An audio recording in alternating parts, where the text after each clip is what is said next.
Hey, what's up? Britt here. I'm here with my two friends, Verdi and Jotan Afanador.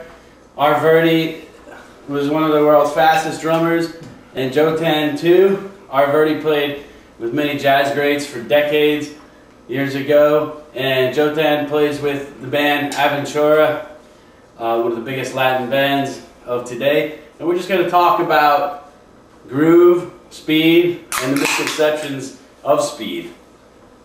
All right. No, like I was saying, groove and speed, okay, if you apply it to two different categories, that means you're admitting that when you're grooving, you're not using speed, and when you're playing fast, you're not grooving. Right. So basically, if you do, no matter what groove you're playing, speed is the application to expressing the groove. So in other words, if you're applying to the drum set something fast, you still got to play within that groove. So to me, speed and groove aren't two different subjects. Right. Okay, because if you're doing something like this, or something like this is faster. But if you play it musically, whether it be something slow or something fast, speed means that you're playing something faster, but you're still maintaining a groove. Right. That's fast-paced thing. If you slow it down, it can become a groove. Yeah, well, it's grooving no matter. Speed is just playing a faster expression, but you're still maintaining a groove. Now, drummers are categorizing these two words. Right. And to me, it's silly. Because how could you categorize, well, he's a speed guy and he's a groove guy? Where does that make sense? Well, if you know he just plays fast stuff all the time. But that means he's not a good drummer if he can't groove what he's playing. If that's, I mean, because some people, they might say, you know, oh, that guy's just a speed guy, that's what he does, you know, the fast thing. But yeah, it doesn't make sense. You don't know if that guy can really actually. You get a guy like Ortega. You can take that fast thing and apply it to the drum kit, separate the right hand to the ride cymbal, and separate the left hand, put it on the snare drum, and then just put whatever it is on the kick drum, quarter notes or create patterns. And that thing could be grooving, sure, even if it's fast. But you got to apply speed. Right. But you're still grooving. Exactly. You need the speed to maintain what you're trying to express at a high tempo. Totally. Right. That's what. In other words, you're practicing speed on a pad to develop your hands to be able to do that. Right. And that was one of the misconceptions about your videos is we just saw all the speed stuff. Videos and then when I talked to you, I learned that you were playing 7 to 10 times a week with all these jazz people, jazz greats, you know, and with Jotan speed, when I saw his great grooves, you were telling me that a lot of that comes from the speed he developed, and he's applying it to that groove. Right. No, but I'm trying to explain though with a thermometer, let's say the speed competition. Right. If a guy's going to alter his technique just to do 1,000, it's silly to me. Well, yeah, because he doesn't use that technique for the drum set. Well, yeah, I think if he's going to use a technique for the pad, he should use that onto the drum kit. No, in other words, everything's applied to the instrument. Right. I mean, that's the whole point. Why would you use something just for one thing and never use it on the drum kit? It doesn't make sense. The whole point is, okay, if, like I've heard people say, oh my God, that guy was grooving his butt off. What does he mean? Like sometimes in a jazz or fusion setting, they'll be like, man, that guy was swinging his butt, he was grooving. He was grooving, but find out the speed he was playing in. He was probably like...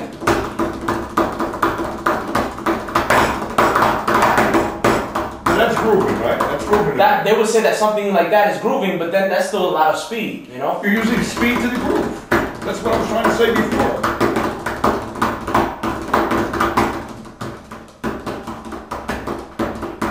They would say, oh, that was grooving, but then that's still speed though.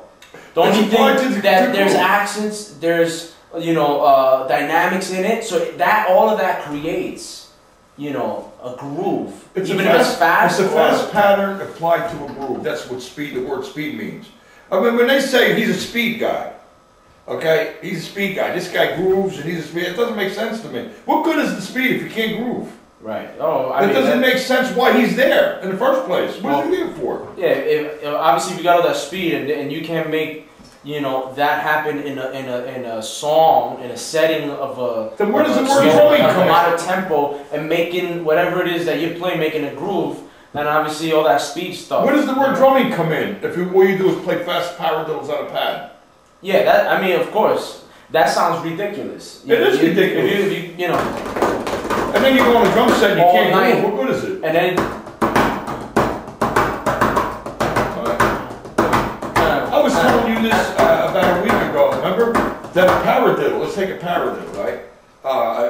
the average drummer, when he hears the word paradiddle, he wants to see how fast he can play it, okay? You get a guy like Krupa, he could swing a paradiddle. Oh you see, a rudiment should be applied to a groove also. In other words, if you don't have the control of the sticks to play a paradiddle like that, yeah, okay, and you just gotta go that rudiment is a waste.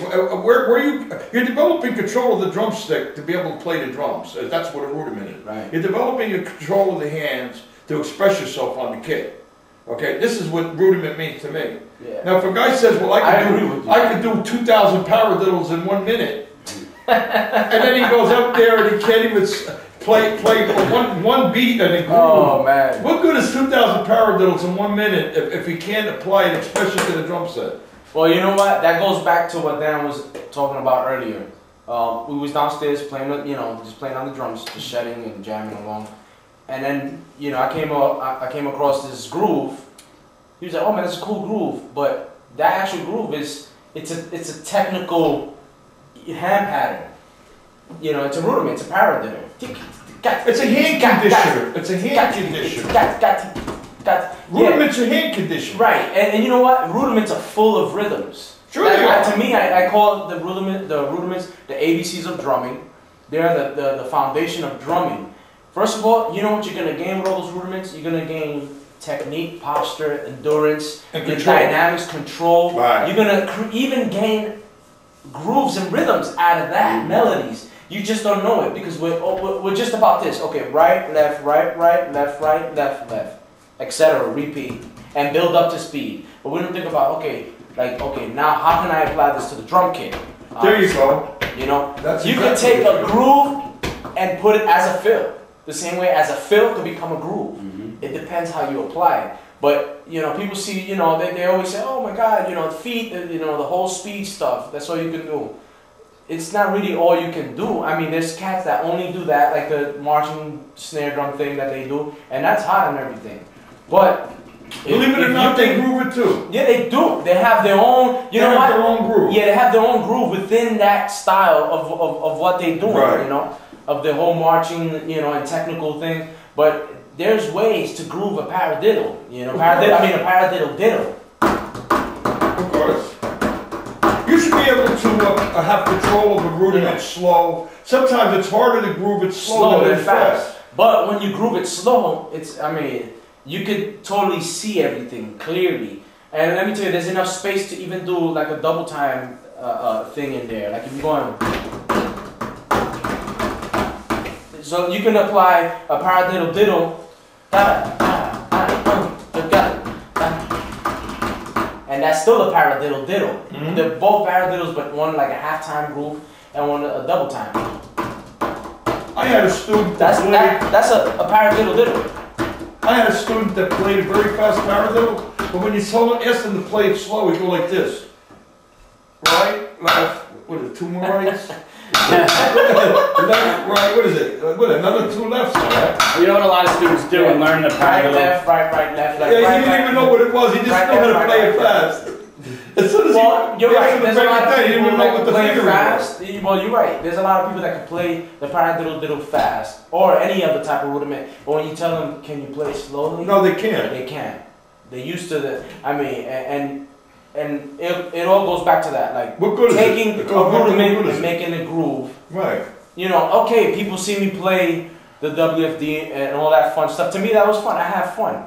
It's like we all have our fun, video game time and all that. That's cool. And actually, I didn't lose because I gained speed, I gained control, endurance. Sure. You know what? A lot of that, believe it or not, I could apply to the drum kit. Maybe a few people can say that they've seen me do that. Sure. But I know Dan can testify to that, and also Art, that there's been, you guys could, you guys seen that before. How to apply a single stroke roll to your groove. The correct way. Not just go boom, ba, God, that's cool, okay. But how to really apply it within a groove and making that thing swing, you'd be like, oh yeah, man, I feel that. That's tight.